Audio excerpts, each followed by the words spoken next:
Welcome to Rajapalayam recipes. இன்றைக்கி காலையில் breakfast, மத்தியானம் லன்ச் எல்லாமே சூப்பராக பண்ண போகிறோம். இங்கே பாருங்கள், காலையில் வந்து செட் தோசை, வடகறி, மத்தியானத்துக்கு வந்து ஒரு பன்னீரும் மட்ரு வச்சு ஒரு புலாவ் தான் பண்ண போகிறோம். அடுத்தடுத்து நம்ம அதுதான் பார்க்க போகிறோம். வாங்க எப்படி பண்ணுறதுன்னு பார்த்துடலாம். இது வந்து எல்லாருக்குமே தெரிஞ்சிருக்கும். சைதாப்பேட்டை வடகறி வந்து ரொம்ப ஃபேமஸ் தான். அதனால் இந்த மாதிரி வடை வந்து குட்டி குட்டியாக போட்டுக்கிட்டு பண்ணிடுவேன். ரொம்ப ஈஸியாக இருக்கும் அது. அதனால் ரொம்ப கிறிஸ்பியாக இருக்குது. இந்த மசாலா வந்து ஒரு தேங்காய் அரைச்சி ஊற்றி, தேங்காய், முந்திரி பருப்பு, கசகசா எல்லாம் அரைச்சி ஊற்றி தான் ஒரு மசாலா. ரொம்ப டேஸ்ட்டாக இருந்தது. இப்போ இந்த வடையை இதில் ஊற வச்சிட்டோம்னா எல்லாம் காலையில் டிஃபனுக்கு ரெடியாக இருக்காங்க. அவ்வளோதான். இதை ஊற வச்சுட்டு நம்ம ஒரு செட் தோசை போட்டு கொடுத்துட்டோன்னா எல்லாருமே விரும்பி சாப்பிடுவாங்க. இது வந்து சிரமம் பார்க்காம நீங்களும் செஞ்சு சாப்பிடுங்க. ரொம்ப சூப்பராக இருக்கும். இங்கே பாருங்கள், தோசை ரெடியாகிடுச்சு. இதுக்கு தான் வந்து நம்ம அந்த வடகறி எப்படி பரிமாறி சாப்பிட்றோன்னு பாருங்கள்.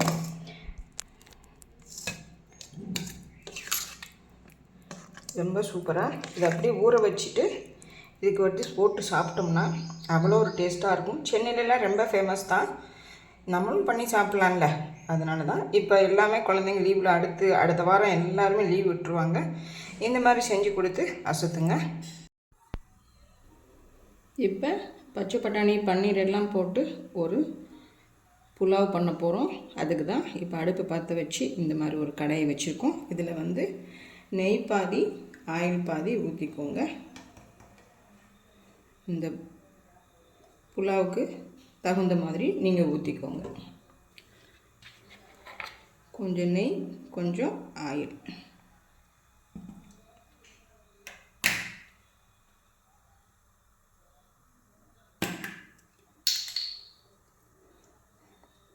ரொம்பலாம் இல்லை, இதுக்கு தகுந்த மாதிரி நீங்கள் ஊற்றிக்கோங்க.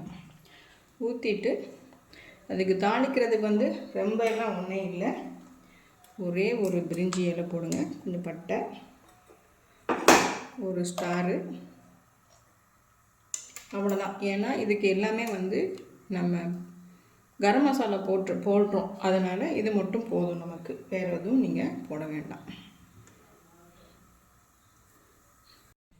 இப்போ வந்து நல்லா எண்ணெய் சூடாகிடுச்சு. வெங்காயம் இந்த மாதிரி உதுத்து போட்டுக்கணும். இந்த மாதிரி போட்டுக்கோங்க. வெங்காயம் போட்டதுக்கப்புறம் ஒரு பச்சை மிளகாய் ஒரு 4 கீரி போட்டுக்கோங்க.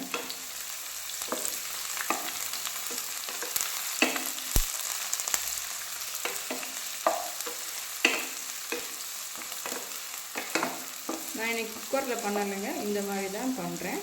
இது ரொம்ப நல்லா வரும். ஏன்னா இது வந்து பிரச்சனை இல்லை, எடுத்து கூட பார்த்துக்கலாம்.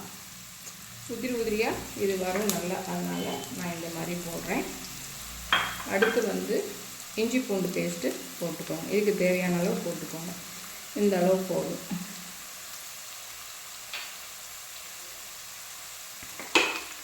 போட்டுட்டு நல்லா வதக்கி கொடுங்க.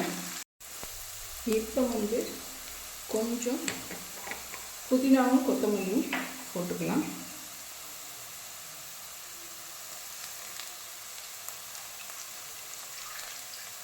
ஒரு கைப்பிடி போடுங்க.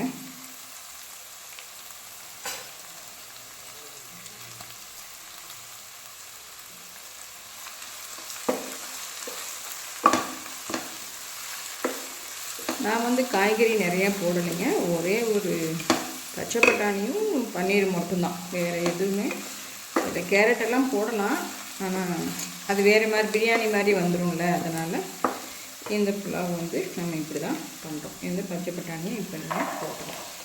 நான் எடுத்திருக்க அரிசி வந்து ஒரே ஒரு கிளாஸ் தான் எடுத்திருக்கேன். அதுக்கு தான் இந்த அளவு நம்ம பச்சை பட்டாணி சேர்த்துருக்குறோம். இது ஃப்ரெஷ் பச்சை பட்டாணி தான். இது வந்து ஃப்ரெஷ்ஷாக கிடைச்சதுனால நல்லா அப்படியே போட்டு பண்ணலாம் அப்படின்னு சொல்லிட்டு தான் பண்ணிகிட்ருக்கோம். இப்போ நல்லாவே வதங்கிடுச்சு. இந்த ஸ்டேஜில் வந்து நம்ம என்ன பண்ணுறோம்னா ஊற வச்ச அரிசி வச்சுக்கோங்க. இந்த ஊற வச்ச அரிசியை அப்படியே போடுறோம். நான் 1 கப்பு தான் அரிசி போட்டு.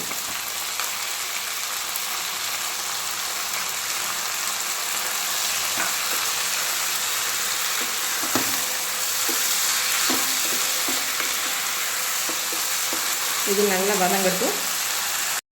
இப்போ வந்து இந்த கப்பில் தான் வந்து நம்ம அரிசி எடுத்துருக்கோம், அதனால் ஒரு பால் ஊற்றிக்கோங்க. ஒரு தண்ணி ஊற்றிக்கோங்க. 1க்கு 2 தான் இதுக்கு அளவு. இது போதுமானது. நீங்கள் இந்த மாதிரி பால் சேர்த்தோ இல்லை தேங்காய் பால் சேர்த்தோ பண்ணிங்கன்னா கொஞ்சம் டேஸ்ட்டு வந்து வேறு லெவலில் கிடைக்கும். ரொம்ப சூப்பராக அவ்வளோ அருமையாக இருக்கும், க்ரீமியாக இருக்கும். உங்களுக்கு அந்த காரம் எல்லாம் தெரியாது. இந்த பால் ஊற்றுறதுனால அந்த பச்சை மிளகாயில் உள்ள காரம்லாம் இது எடுத்துக்கும். இப்போ பார்த்திங்கன்னா ஒரு 10 நிமிஷம் கழித்து பார்த்துடலாம். இந்த ஸ்டேஜில் கல்லுப்பு போடுங்க, அப்போ தான் நல்லாயிருக்கும். அப்புறம் பார்த்து போட்டுக்கலாம். இப்போ நம்மளோட பன்னீர் புலாவும் ஒரு ஸ்வீட் கார்ன் ரைத்தா ரொம்ப நல்லா வந்ததுங்க. இதுவும் ரொம்ப நல்லா ரெடியாகிருக்கு. நீங்கள் பாருங்கள், கலர்ஃபுல்லாக ரொம்ப நல்லா டேஸ்ட்டாக ஆவி பறக்க ரெடி பண்ணியிருக்கோம். வாங்க சாப்பிட்லாம். இது நான் வீடியோ கொடுத்துருக்கேன்ல, அதை செக் பண்ணி பாருங்கள். நீங்களும் இது மாதிரி செஞ்சு குழந்தைங்களுக்கு லஞ்ச் பாக்ஸ்க்கெல்லாம் கொடுத்தீங்கன்னா வேண்டானே சொல்ல மாட்டாங்க. அடுத்து நிறைய லீவெல்லாம் வருதுங்க. நீங்கள் குழந்தைங்களுக்கு இந்த மாதிரி செஞ்சு கொடுங்க. தேங்க்யூ.